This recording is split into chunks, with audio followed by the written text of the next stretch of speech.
Hey, Team Tolerator, we are still on our summer break from new episodes of To All the Men I've Tolerated Before. So this week, I will be giving you one of our still comfy movie reviews with Julia Washington from Pop Culture Makes Me Jealous and Jelly Pop's Book Club. Still Comfy is where Julia and I were live once a week giving movie reviews about our favorite comfort movies from now, our youth, our teenage years, just whenever we felt comforted by a movie and then we felt like we should revisit it to make sure we could still feel comfortable about it. Enjoy this audio version of Still Comfy. If you would like to see the video version, I have linked the YouTube playlist for our Still Comfy videos in the show notes, and there is also our Patreon page linked in the show notes. Patreon members are getting new content throughout the summer, whether it be on our free tier or any of our paid tiers. Whether it be Team Tolerator check-ins, misogyny meltdown episodes, blog posts, or early access to episodes you might hear this fall that will be ad-free. Make sure to check out any of our Patreon tiers. They are all offering free trials.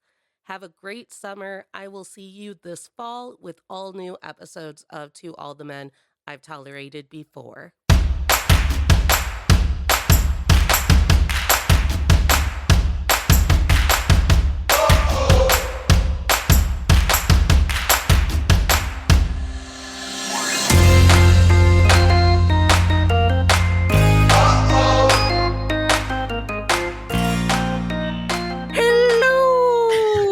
Hello, children. Oh, are you so cozy and comfy for tonight's movie? Oh, now it's getting weird. Now it's like a weird. Yeah. Why did you make it weird? I don't know. I can't hang. I gotta go. It was really cool. It was almost spot on right up until it became like Abu from The Simpsons. And I was like, nope, gotta jump. Can't do it. Abandon ship. I never said I was Robin Williams. Nobody said that either. No one ever said I was Robin Williams. There's only one. Hi, welcome. It's your channel. You have to do the intro. I know. I did the funny bit. And then you do the real intro. I know. Hi, friends. Welcome to Still Comfy Tuesday. I am so emotional. I just finished Britney Spears' memoir, so it's going to be a lot. I apologize that I can't compartmentalize enough to continue on the rest of my day, but we are here today. We are gathered here today. I am Julia Washington, the host of Pop Culture Makes Me Jealous, where we analyze pop culture through the lens of race or gender, and sometimes both. I am joined by my co-host. I'm Natalie Fired Out, the host and producer of the podcast To All the Men I've Tolerated Before, internationally renowned podcast, and weekly look at everyday misogyny. I would be putting my info in the chat, except for our third-party streaming platform logged me out, and therefore, if I try to join the chat now, it will kick me out of the show. So we're just doing this. So apparently, they're also having a hard time with the revelations in Britney's memoir as Honestly, we're all just having hard times. Dang. Well, we are here today to talk about the 1991 Robin Williams classic starring Sally Fields, Matthew Lawrence, Matilda, and the older sister. I forgot her name. It's Moria. It's Mara something. It's fine. Pierce Brosnan. Pierce Brosnan is also in this movie. And a hottie Pierce Brosnan, fresh off of the Remington Steel. And it's been 2 years since this movie has been released and was widely received. So I don't even know where to begin. It's over 2 hours long. And I love this movie and I watch it all. Okay, so here's the thing, Natalie. Uh-huh. I put the movie on, and normally I put the movie on and then I putz around the house because it's Uh-huh. just on. Yeah. And I pay attention to what I want to pay attention to. This time I sat down with my handy dandy notebook and I was watching it and I was like, this movie is long. It's long, It number one. feels long. Yeah. But when you're like painting or cleaning the house or whatever, putzing around doing other stuff, it doesn't feel like it's that long. It's like, oh, we're already there? No, this movie was like, why are we still in this scene? Could have ended it a couple of minutes ago. Yeah. I think I made a full ass meal in the middle of it. Yeah. I will say that I do not think part of the reason why I think it Oh, it's feels 1993. I'm so sorry. That's why we're doing it, because it's been 30 years. yeah. I Fail. I think the reason why it feels so long is that I think this is one of Williams's least funny roles. I think he's funnier when he just gets to be him Yeah. or the guy from Jumanji. Yeah. Because, okay, here's the thing that was really like sticking in my head after watching it. Like, there's a scene at the end where Daniel's like, how dare you, Miranda? You did this. You took my kids away from me. Da, da, da, da, da.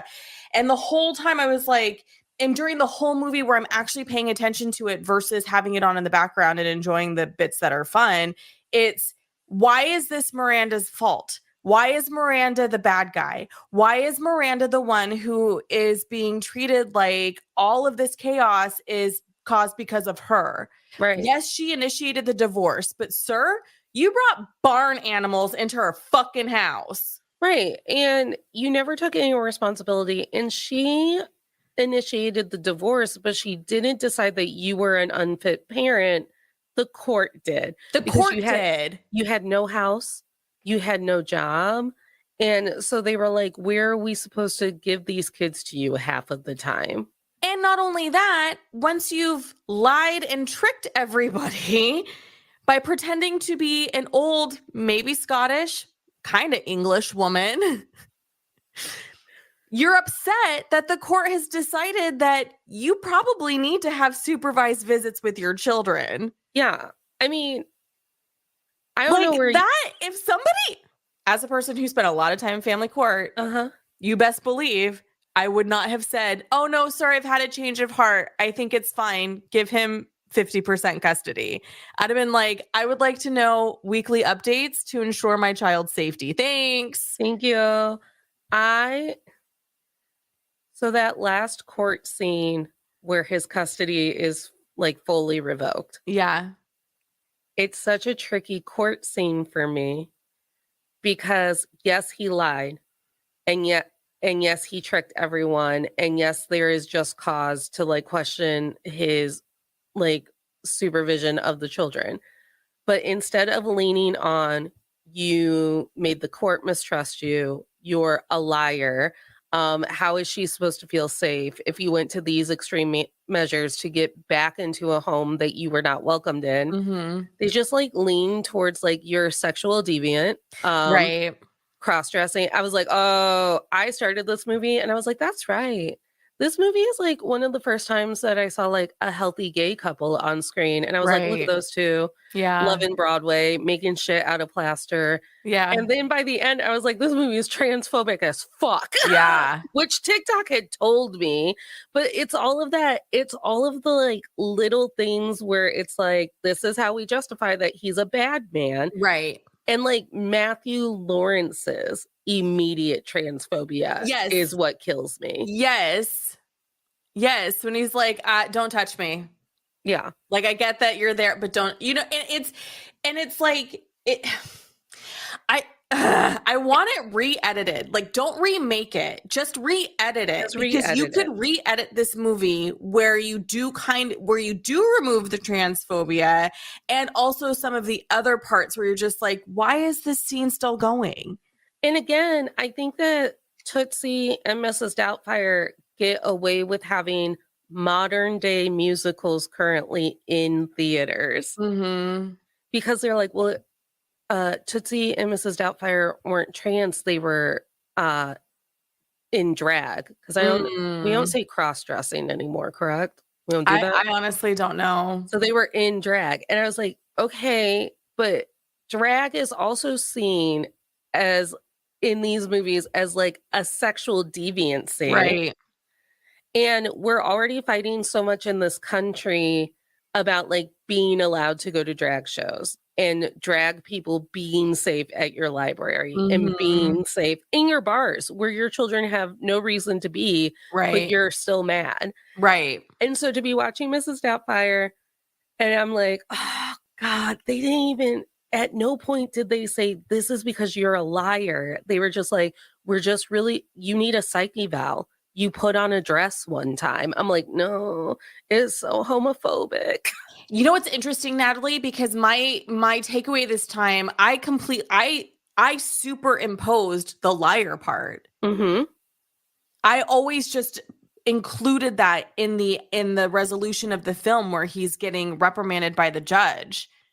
And you're right. There's no mention of Mm-hmm. him being a which then led me to, why are we continuously making films remove the phobia Yeah. where we are meant to sympathize with the person, with the man who's done the wrong thing, the lying, the deceitfulness of it all, the how dare you do this to me attitude, but he's been the bad guy the whole time. Right.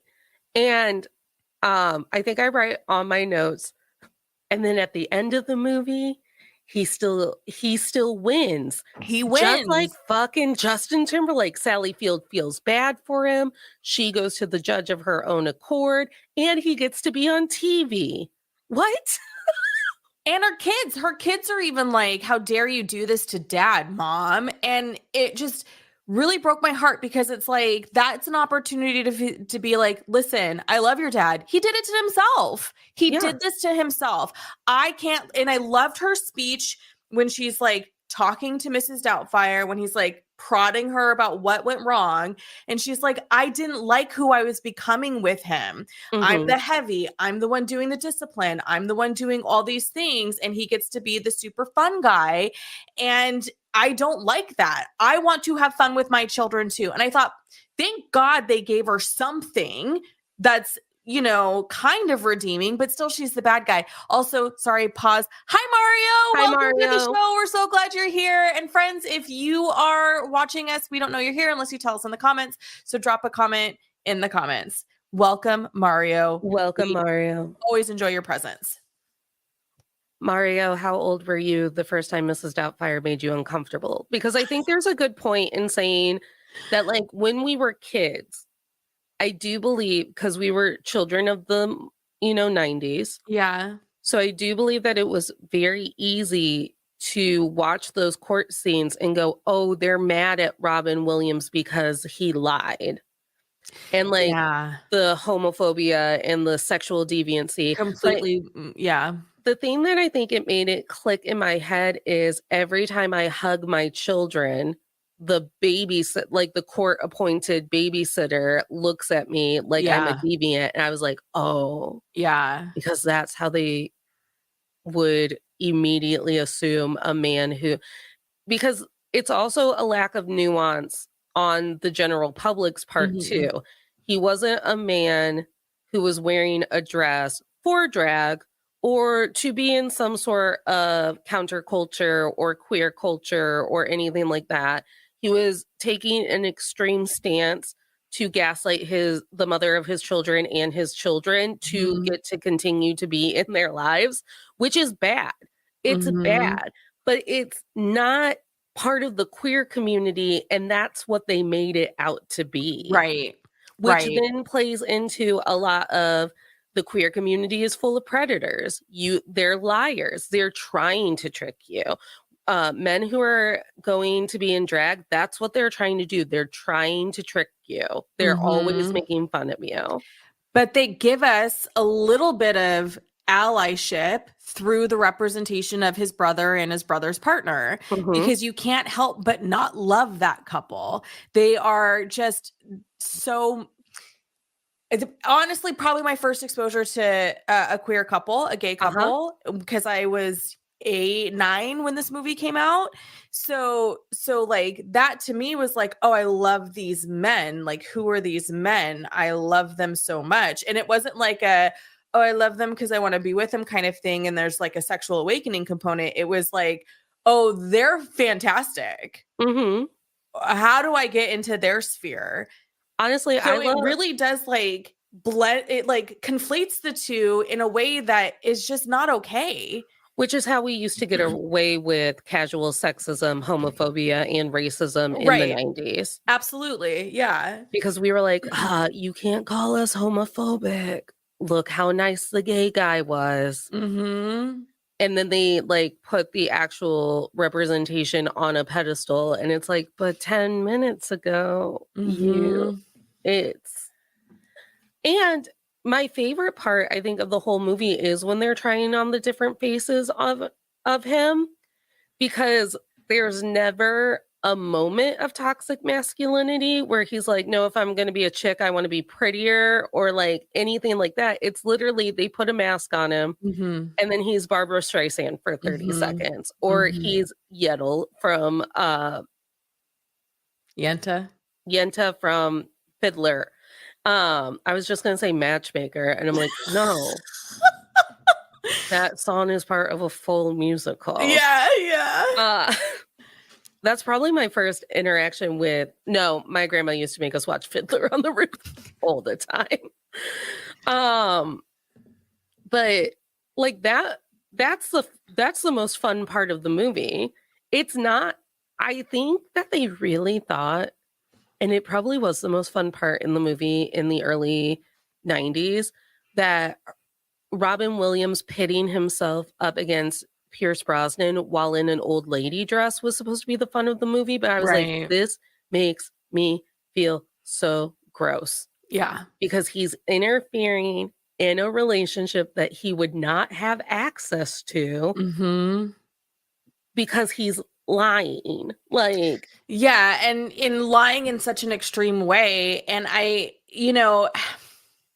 now having gone through, again, family court and trying to date and navigating co-parenting and truly sitting down and watching this movie versus just putting it on in the background and paying attention to the parts that I enjoy, it really, I'm on Miranda's side. What a mhm. violation. Like her, this whole time scene hit differently this time because while I have been very open about my feelings and what I've been through with all of the stuff in the single parenthood that have experienced, there are still a lot of elements that I haven't talked about, and this movie really like hit that chord in me that made me feel like I Yeah. can't believe I love this movie. Like, I can't believe that this was something that I sat through and felt for Daniel Hillard versus Miranda all these years, because I know what it's like now to be Miranda. And now that I'm truly paying attention to this film, it makes me so upset because of the times that I've been painted poorly for no reason, for Yeah. absolutely no reason. And Miranda isn't even she's the first of many. She's the first of many moms who have been made to feel like a drag Yeah. or, the hammer or Mm-hmm. whatever, while dad just gets to be the guy who like brings goats over. Number one, Yeah. like Matthew Lawrence was like turning 14 or something. Why did he want a petting zoo? He was turning 12. Okay. But the point is the same. Like, they were standing on the kitchen table dancing. While a horse was wandering their Yeah, house. like even like now it's like, no, I don't know any man who would be like, yeah, let's stand on the dining room table. Like, I don't know any grown ass man in his 40s or above who'd be like, it's a great idea, dancing on the table in their own home. In their own home. Like, you eat there. like there was just so many things that were ridiculous about Daniel that you're just like, she's not wrong. He is truly a child. And I also don't appreciate the fact that he used Mrs. Doubtfire as a way to scold Miranda about things that she was unhappy about when it Right. came to Daniel.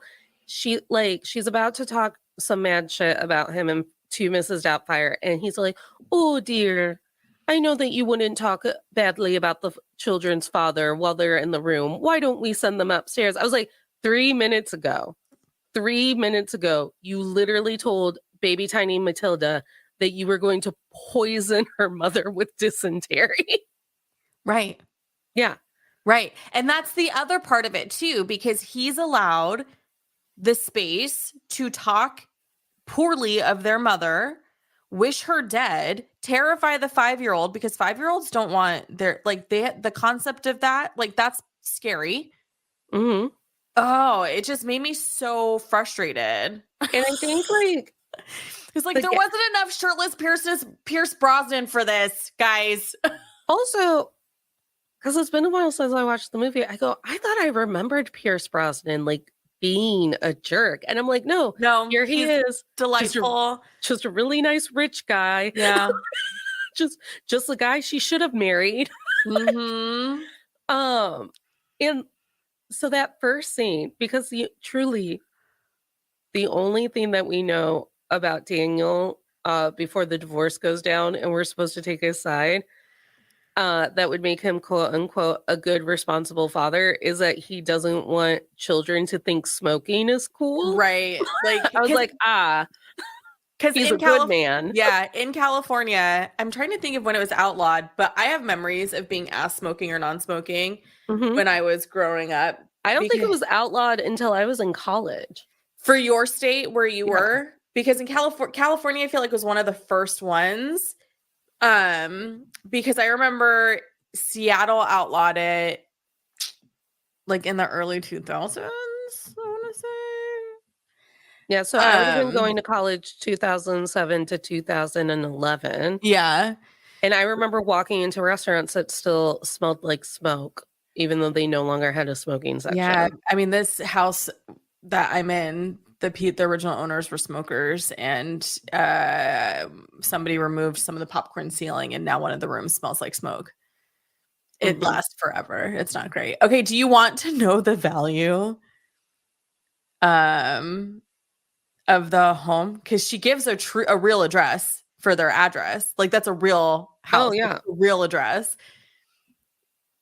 It is 5.3. It's valued at $5.3 million. That's ridiculous. I know. Number one, I thought it was like a townhome. But I have like no concept. But looking at these photos, I'm like, did they film actually inside the house? I'm surprised I could find photos of it on the inside.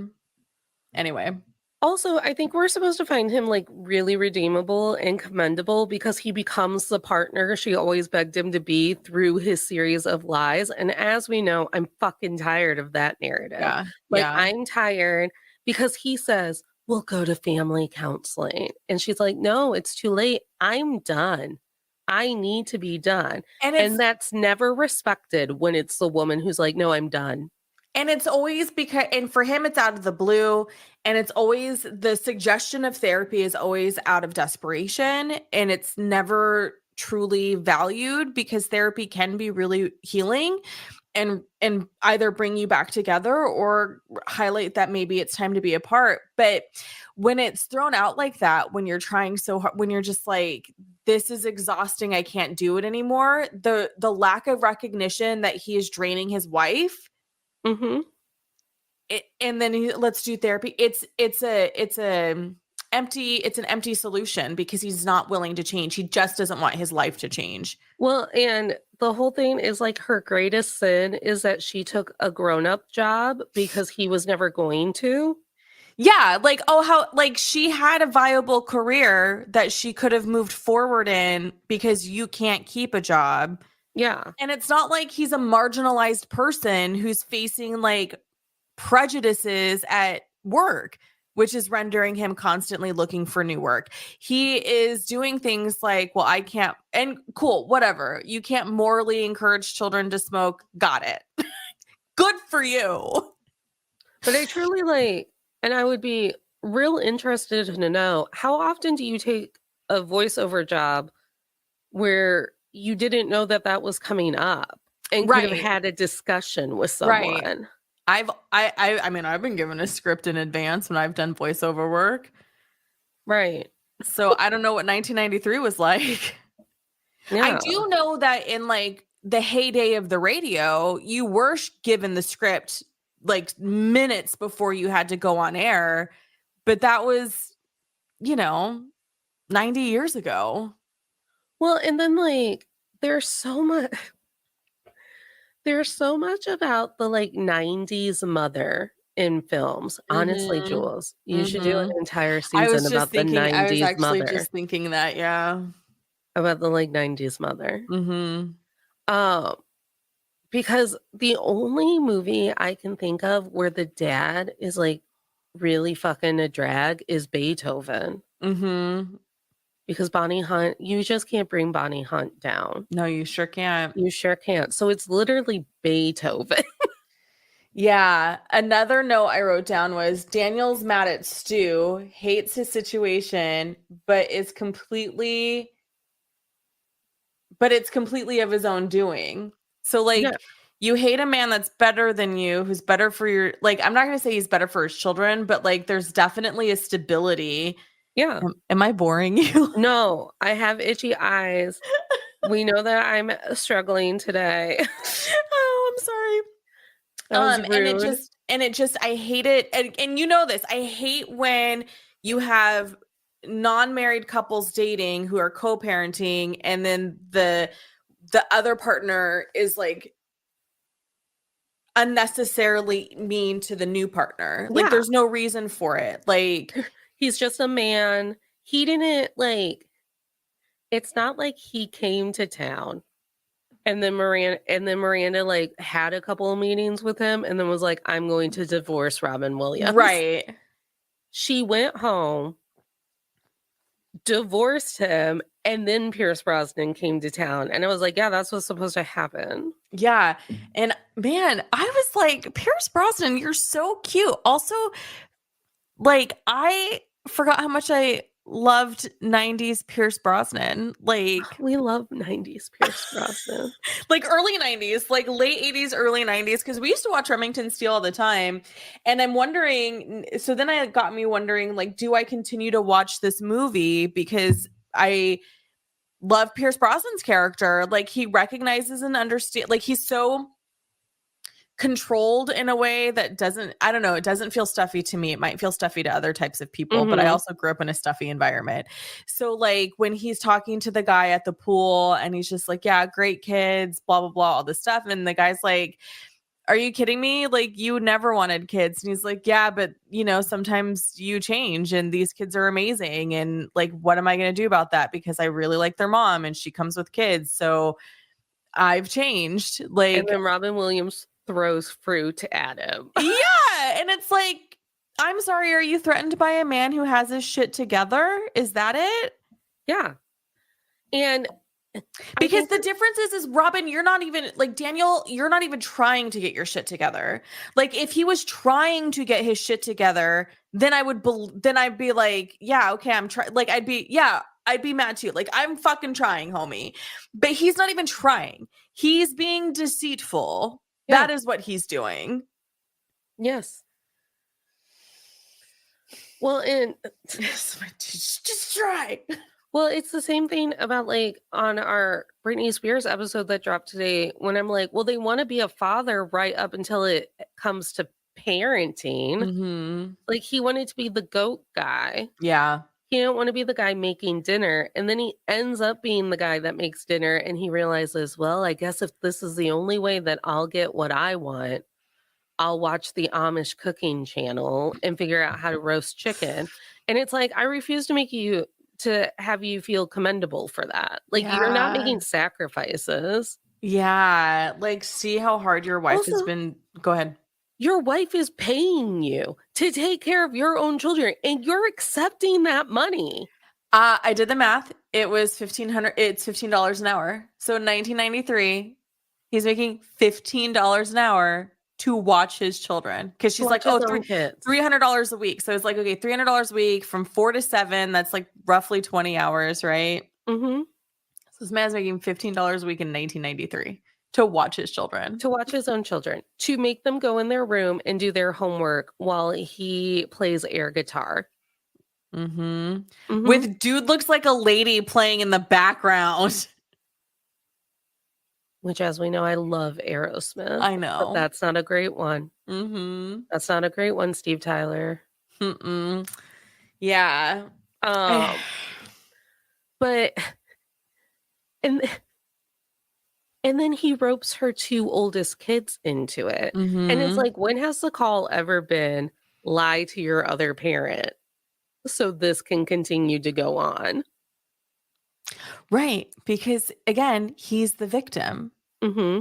He's playing the victim. He's don't tell mom, none of the stuff. And those kids are old enough in the state of California to stand up in front of a judge to say, hey, here's what I would like. Mm-hmm. But he lost that right when he lied and manipulated his way back into their lives. Which those kids should be pissed about. And they're not. That's the thing. And that's part of the like conditioning that we went through in our generation, right? Like, this is the conditioning that goes into like, hey, guys and gals and gays, these types of men are fine. Well, and if anything, that oldest daughter should be pissed, because I was like, oh, mom went out of town. Therefore, the oldest daughter is going to be like, mom said you're grounded, because it's not dad backing up mom. It's got to Right. be her imposed upon oldest daughter, third parent child. Right. The parentified child, which is another thing that is really hard and unfair to do to children. And that's what he's kind of done to the eldest daughter. Yeah. And oh my God. And just like, I do find it odd that this is the second movie that we've watched where like it's like, no, stepdads are cool. It's the Mm, stepmoms you gotta watch out for. And I'm like, it's never the stepmoms you have to watch out yeah. for. That's It's interesting. Yeah. it's never how did they end up? Not that stepdads can't be cool, but I'm like, it's never the stepmoms that you have to watch out for.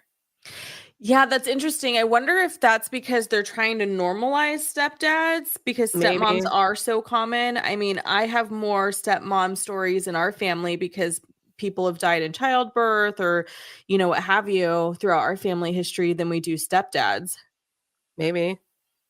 Or maybe just like the rest of the world, they all want to favor men and Yeah. try and convince us that men are good people.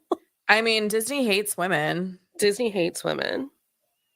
Disney It's very evident throughout all of the stories that they have borrowed from Grimm Disney and the hates women. MCU. Like the MCU hates women. They just hate Hates them. women. Hates women. Why out of every Avenger did Black Widow sacrifice herself? I like And when you get to Thor and Love and Thunder, why is Natalie Portman dead? why it's like we She gets to be can't Thor for a week. and I know Sony technically owns Spider-Man, but we also lose Aunt May. Why do we lose Aunt May? Marissa Tomei? You want to take Marissa Tomei from me? Yeah, they did.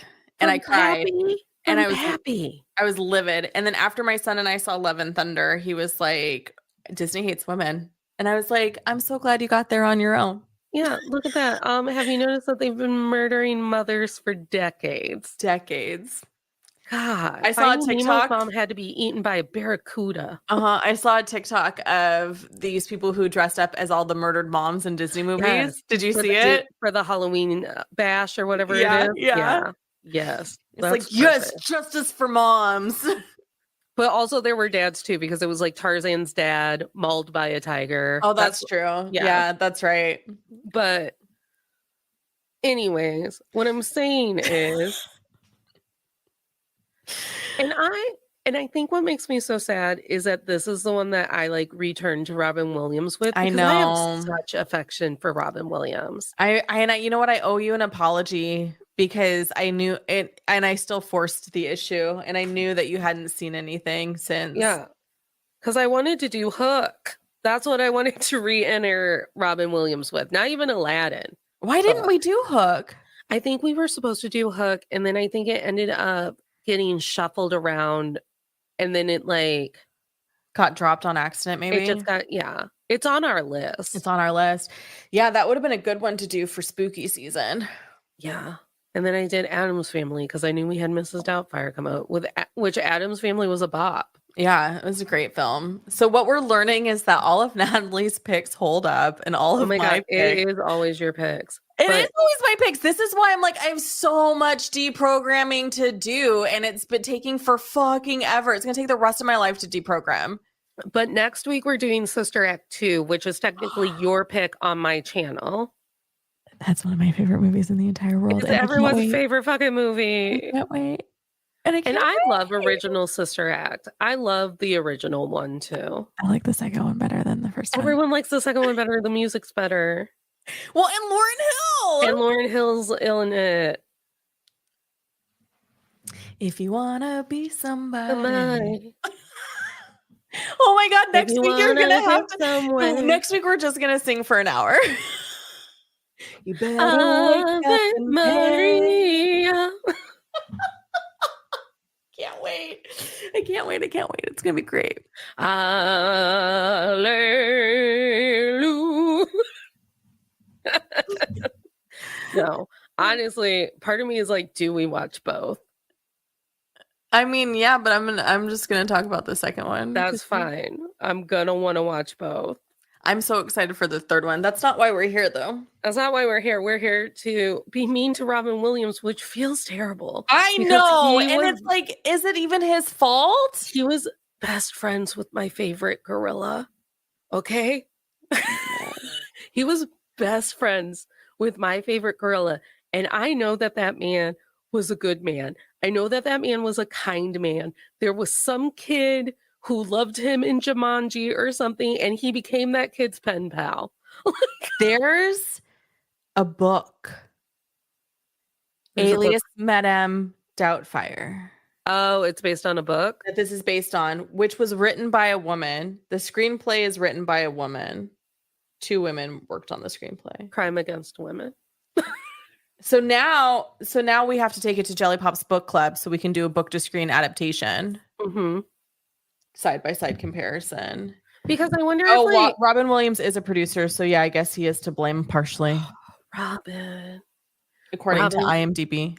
Robin, you and I are gonna have to sit on that. Like we're just really gonna have to hold hands about that later How did I on. forget that Chris Columbus directed? I love Chris Columbus's stuff. You're just naming people now. Okay, but other people who pay attention to those things knows what I'm talking about. Name one more movie. No, that Chris Columbus did? Yeah. Home Alone? I hate Home Alone. Wait, you did know he? that. No, John Hughes did Home Alone. Hold on. John Chris Hughes Columbus, did Home Alone. Well, Chris Columbus directed the Mrs. Doubtfire, but he also directed, there's something else that that's producer. I don't want producer credits, I want director credits. He did the screen version of Rent. Okay. He did 9 Months. Oh yeah, he did direct Home Alone. Ugh. You know I hate Home Alone. He did Adventures in Babysitting. He directed Adventures. I love Adventures in Babysitting. I fuck with Adventures in Babysitting so much. I love the opening of Adventures in Babysitting where she sings. Why can't I think of the song? Fuck. I don't know. I'm too busy confirming And then he things. kissed me. Oh, I used yeah. to know all of the words to that song. Anyway, so now we have to take it to Jelly Pop's book club so I can do a book to screen adaptation. So I do think that there is one redeemable thing about this movie, and it's that Sally Field's character doesn't get beaten down into the point where she takes Daniel back. Yeah, which was his original goal. Yeah, she holds strong. I do appreciate that she stands firm in her. Mario knew. Then he kissed me. Then he kissed me. What's the song she sings in the beginning? Yes, it is. That's right. Then he asked me to be his bride. Yeah, now I got it. Now I got it. It's fine. Yeah. Everyone, we're okay.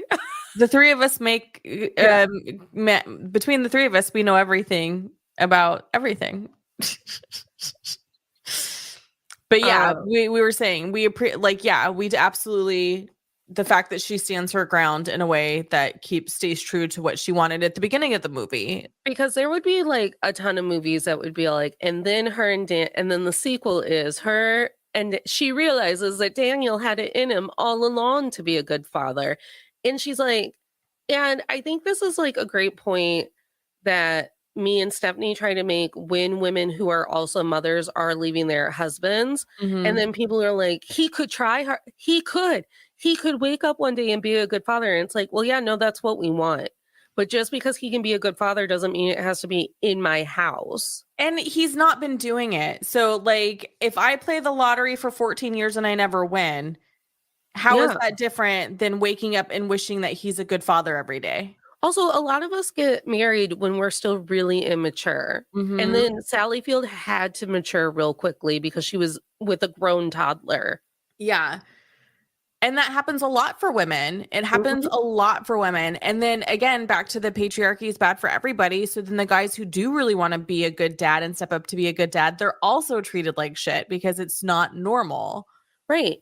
And it is really immature to just like literally never have Miranda's back in front of those kids. Right. And she was like, I was going to do the nice thing. I was going to come home with a cake and be like, hey, your report card sucks, but It's still like, your birthday. it's still your birthday. We can still celebrate as a family. And she goes, and I fucking come home to the zoo. The zoo.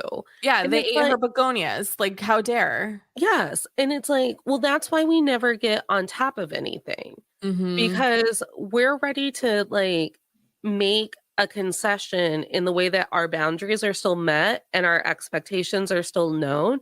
And we're just bulldozed. Right. Right. And yeah. And that's probably what her life has been like. And not probably, we know that's what her life has been like for 14 years. And when she finally is like, I'm not allowing you to do this to me anymore, he's like, no, no, no, wait. I won't. I I'll be won't do good. it. I'll be good. A good man. A good man. It's like, will you though? No. There is something though that I do take away from that I did take away from this movie all these years that I still say and do. And again, sitting down watching it rather than having it on the background, it was a reminder that this is something that I do that I get from Mrs. Doubtfire. Is it a Moraine face mask? Is it a Cool Whip face mask every No, week? no, Okay. Well, that just makes me feel itchy. There's a scene where, as Mrs. Doubtfire, Robin Williams goes, "Let's do, please." let's do, please. So whenever anybody's like, "Do you want to do something?" I'm like, that's my response. Let's do, please. Right. And like, no shade to Robin Williams. Like, the voice was on point. As we saw in the very beginning, I couldn't do the voice for more than 30 seconds. Yeah, yeah. Hello. Hello. Yeah. No, I like we get mannerisms. Mm-hmm. Like every once in a while, I'll still have a nightmare about that little girl drowning in a pool, and then Beethoven has to go and save her. That Yeah. little baby redhead.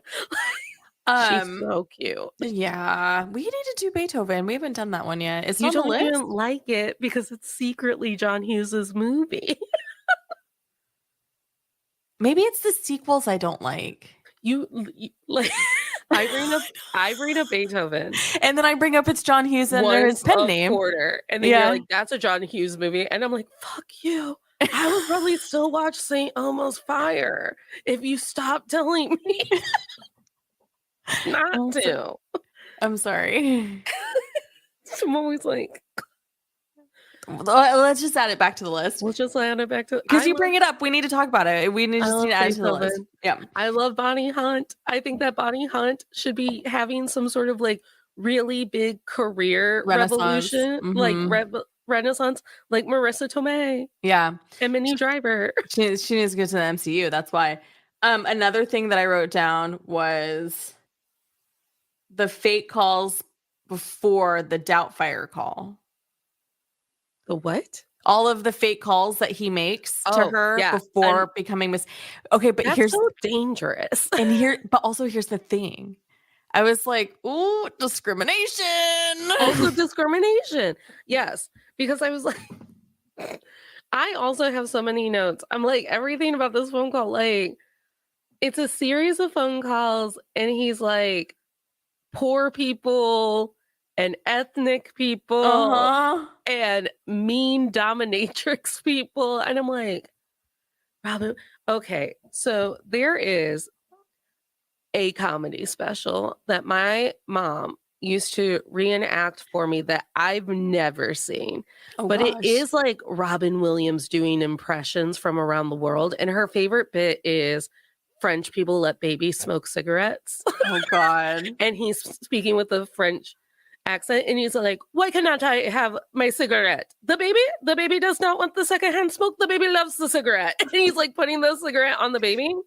Oh I my used to do that bit all the God. time. I've never even seen it. Oh my gosh. And I'm like, if I watched Robin Williams's stand up, would it ruin all of his movies for me? Because I have avoided Bob Saget's stand up because I Yeah. know how raunchy it is. And no Yeah. one wants Danny Tanner talking about tits and ass. No.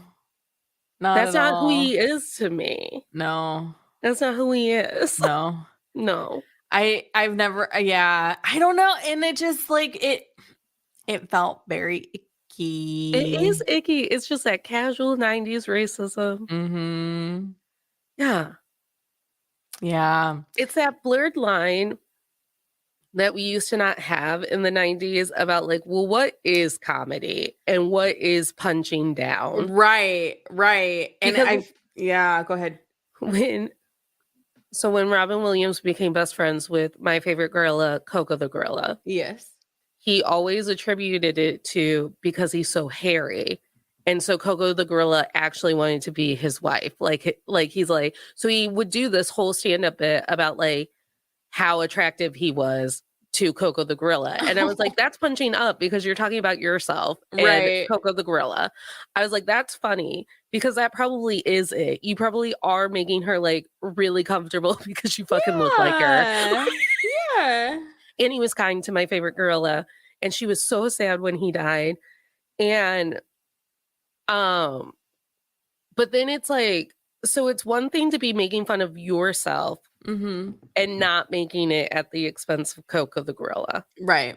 It's another thing to like be making these phone calls and you're like, you're making fun of other people's cultures to then be like, they're too dangerous to be around your kids. Right. And that's it because it's like it it just made me very uncomfortable. And I think it's one of those things that I walk away during because it's like, oh yeah, I know it's going to happen now because he's going to call and fuck with her and then be Yeah. Mrs. Doubtfire. But watching it this time, I was just like, the 90s, man, this is why we all have to deprogram. This is why we all have a problem with understanding, why racism is bad. Hey, everybody. Have you heard? Racism, not so trendy anymore. Hey, everybody. I guess, here's my point. It's the casualness of it Yeah, the that makes casualness. it normal. Yeah. And that's the problem. And I think because we have conversations regularly on my show about the blatantness of the phobias and the isms, but it's the casualness of it that makes it harder because you're signaling that it's okay, it's funny, and that's why when you have really bad comedians tell really racist jokes and they're like, what, you can't take a joke? And it's like, and not even comedians, when you have a guy say something racist and well, you can't take a joke, I'm being funny, and it's like, no, you're not being funny, you're being racist. But also you probably watched Mrs. Doubtfire as well and thought it like didn't think deep enough about maybe that's not okay. And now I want to rewatch Jumanji because Jumanji has like jungle stuff in it. Yeah, just add it to the list. And as you know, I thought that George of the Jungle was a wholesome film with a smiling Brendan Fraser. And then you were like, Natalie, they're in Africa. I go, they are in Africa. but the white man is the butt of their jokes. I thought it was fine. And they're like, he's like, and then you were like, no, why is George of the Jungle the king of Africa? I go, that is also confusing. Now that you said it out loud, because he's the elusive white ape. I don't know. I didn't write the script. I didn't write the story. George, Yeah. George. But anyways, I still danced. I mean, around the fire. Leslie Mann was still good in that movie. And I love that guy that plays Lionel. I love that guy. Every time what's his name? Every time he pops up in a movie, I'm thrilled. I think he's my favorite, and he's in Easy A, right? He's the teacher in Easy A. Yeah, I think that might be my favorite of his roles because he's just so chill. I also love that gay man with the raspy voice from this movie. Every time he's in a movie, I'm like, oh, Harvey something. He's like the Rosie O'Donnell, where it's like you just feel like you're at home because he used to be in all of the movies. Yeah, there is something comforting about him. I agree. Harvey, it's gonna bother me what his name is. But, and again, I think, and maybe I've had this conversation with you before, but it's like, I really do, Firestein. Oh, okay. Yeah, I do remember it looking like Weinstein when I was looking at it casually. Yeah. I was like, are we fucking watching a Weinstein movie? God damn it. But again, it's like, I think thank you. Yep. Mario got there. I don't know if he got there before me, but he got there. Oh, from Hairspray. He did the mom on the original run of Hairspray. Yes. And I think, again, one of the things that I was always kind of a comfort in this film was that couple. Yes. There's something about them that's very wonderful. Well, but then it also, when you look at everything else, you're just like, fuck you guys. You couldn't have done better for them. Like, you just plugged them in as a token to be like, we're not shitty. It's San Francisco. There has to be a gay couple. Well, and then I was like, well, how nice is it to have a film that people were going to watch with their families? And his brother is in an active gay relationship, if not marriage. Right. And his kids know the partner and everything. Right. So that's not something that happened in my house. Just because you were gay didn't mean I knew your partners. Right. But, yeah, full on calls them Aunt Jack and everything. And I was like, yes, that's right, 90s. We got this right. We're in a family fun film that plays on Disney and on cable, and there's gay people in it. And then I was like, nope, never mind. We're still homophobic. Yeah. We just call drag queens deviants. And still tokenizing the gay couple. It's tokenizing, and I can never feel comfort ever. So that leads us to our final question. There's your answer. Your comfort level. I can only feel comfort should I be watching Return to Me, which has nothing wrong in it. Ever. Or The Addams Family, which also has nothing wrong in it. Yeah. Ever. Also, do you remember? So I went on an Addams Family rabbit hole. Oh. So there's Addams Family, and then there's Addams Family Values. And then there was a TV show that I think used to be on like ABC Family that you could watch. Did you never watch the TV show? Remember when I told you that you don't have cable? Well, we didn't have cable growing up, and then also like anything that was remotely similar to the Addams Family was not a vibe in our house. I had forgotten that I had watched the live action TV show until I saw photos of it. I was like, oh yes, I have watched that. Yeah. So then to try and link the TV show storyline to the original, not the original, but the Addams Family movie with Angelica Houston, they tried to get her back. And that man had already died. And she's like, I won't do it without him. Oh, love that. And there are Addams Family movies with a whole new cast. Yeah, I did know that. Seen. Yeah. That I have also love seen. that. Because you can't, their chemistry was so fantastic. My comfort level, Natalie, is that I don't have any. Like, no. I walked away feeling this movie's too long, not really okay with the casual isms and phobias. And I stand by, if they recut it to be less time and to cut out some of the things that aren't great. Yeah. I think it could work. But will I still put it on in the background to clean the house? Probably. It's got a good soundtrack. Yeah. I think And it's nice to hear Robin Williams' voice. and we'll see. I'll report back if I actually do, because I don't know. It's so nice to watch a movie about San Francisco, or not about, in San Francisco, that doesn't feel like they're trying too hard to make it San Francisco. Yeah. And I love that. It's like movies that take place in New York, or movies that take place in New York. It's not like New York's the third character. It's just New York. And I feel like a lot of times when they make movies in San Francisco, they try to make San Francisco another character in it. Yeah, like that iconic scene of Anne Hathaway trying to drive up the hill in the Princess Yeah. Diaries. One of the most steep hills, or like in Yeah. Wedding Planner, when they have like the people going down the, Mhm. and there's just like, I get it. Like, you're including things about San Francisco because that's, icons of San Francisco, but we don't do that about movies in New York.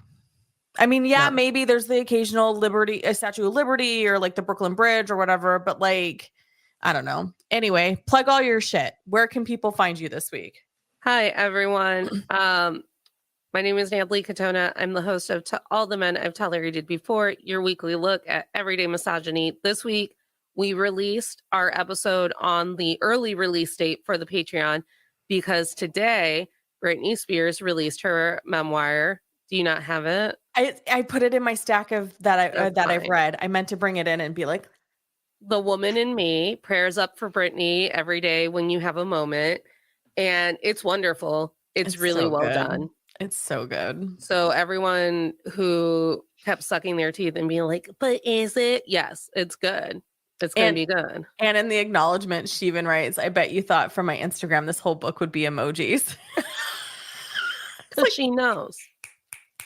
Love that girl. I don't think Britney Spears has ever been dumb one day in her life.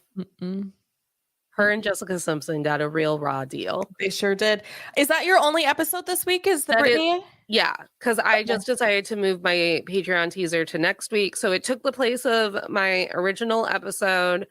Then we did this, Mrs. Doubtfire. Tomorrow night you're doing something. Oh yeah, tomorrow Mario and I are talking about scary movies. On Instagram at Men I've Tolerated Pod, and Natalie K124. I have PMDD brain. That's why I yawned, because I have period exhaustion.